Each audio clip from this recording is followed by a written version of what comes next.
G'day there, fellow growers. Today we're talking about something truly transformative for your farm drip irrigation. It's a brilliant method, really. It delivers water slowly and directly to the roots of your plants. This means very little water is lost to evaporation or runoff. You'll find your plants are healthier and more productive. It's a smart way to farm, especially with our Aussie climate. Think of the water you'll save, and the boost to your crops. It's a wonderful thing for any farmer, big or small. The benefits are quite something, you know. Firstly, water conservation is a massive plus. Every drop counts, and drip systems are incredibly efficient. They can reduce water use by up to 70% compared to traditional sprinklers. Then there's weed reduction. Because you're only watering the plants themselves, the surrounding soil stays drier. This means fewer pesky weeds to deal with, which is always a bonus. Healthier plants are another big tick. Consistent moisture at the roots means less stress for your crops, leading to better growth and fewer diseases. Now, for a large farm, the impact can be truly remarkable. Imagine those sprawling paddocks, each plant getting exactly what it needs. This precision leads to more uniform crop growth. You'll likely see increased yields, which is fantastic for your bottom line. It also means you can often use fertilizer more effectively. You can feed it directly through the system, a technique called irrigation. This delivers nutrients straight to the roots, minimizing waste. It's all about working smarter, not just harder on your land. So you see, drip irrigation isn't just a watering system, it's a comprehensive approach to better farming. It helps you manage your most precious resource, water, with great care. It supports healthier plants and can make your whole operation more sustainable. It might seem like a big step, especially for a large property, but the long-term rewards, both for your farm and the environment, are well worth the effort. It's a real game changer, this drip irrigation business, and I reckon you'll be chuffed with the results. Alright, let's get down to brass tacks. Planning your farm's drip irrigation system. Good planning is the key to success, especially on a larger scale. First, consider your water source. Is it a bore, a dam, or town water? Each will have different characteristics. You need to know your water pressure and flow rate. These figures are crucial for designing a system that works effectively across your entire property. Don't skimp on this step. Proper assessment now saves a lot of headaches later. Get these basics right and you're on your way. Next, take a good hard look at your farm's layout. You need to map it all out. Consider the topography. Are there slopes or flat areas? Water behaves differently on hills. Think about your soil type. Sandy soils drain quickly while clay soils hold water longer. This affects how often and how long you'll need to irrigate. And of course, what crops are you growing? Different plants have different water needs. You might need to create separate zones for thirsty crops versus those that prefer it a bit drier. It's all about tailoring the system. Then, you'll need to choose the right type of drip system. For large farms, you're likely looking at surface drip lines or even subsurface drip irrigation, SDI. Surface drip lines are laid on top of the soil. They are easier to install and inspect. SDI involves burying the drip tapes. This protects them from damage and reduces evaporation even further. It can be a bigger investment up front, but the benefits can be substantial for certain crops and conditions. Weigh up the pros and cons carefully for your specific situation. A little tip from my own experience, always overestimate your needs slightly. When you're buying pipes and fittings, get a bit extra. It's far better to have a few spares on hand than to find yourself short halfway through the job. Trust me on this one.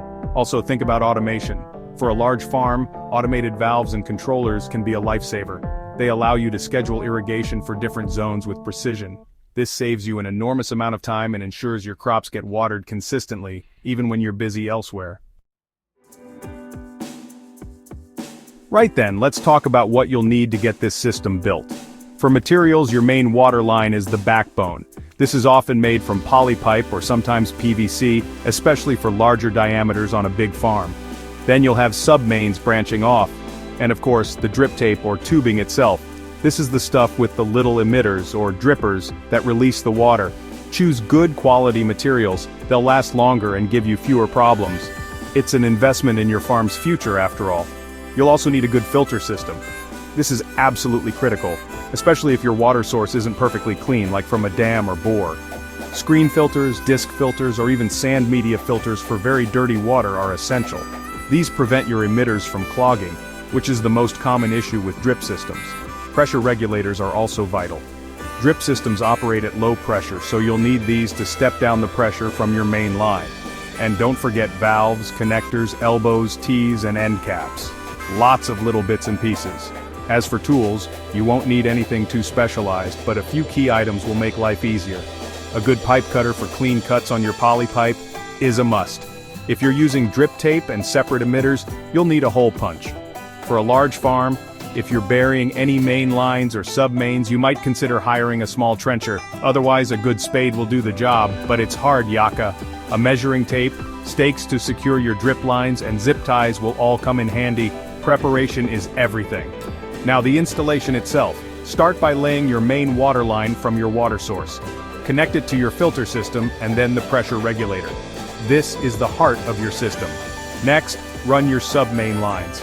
These will branch off the main line, taking water to different sections or zones of your farm.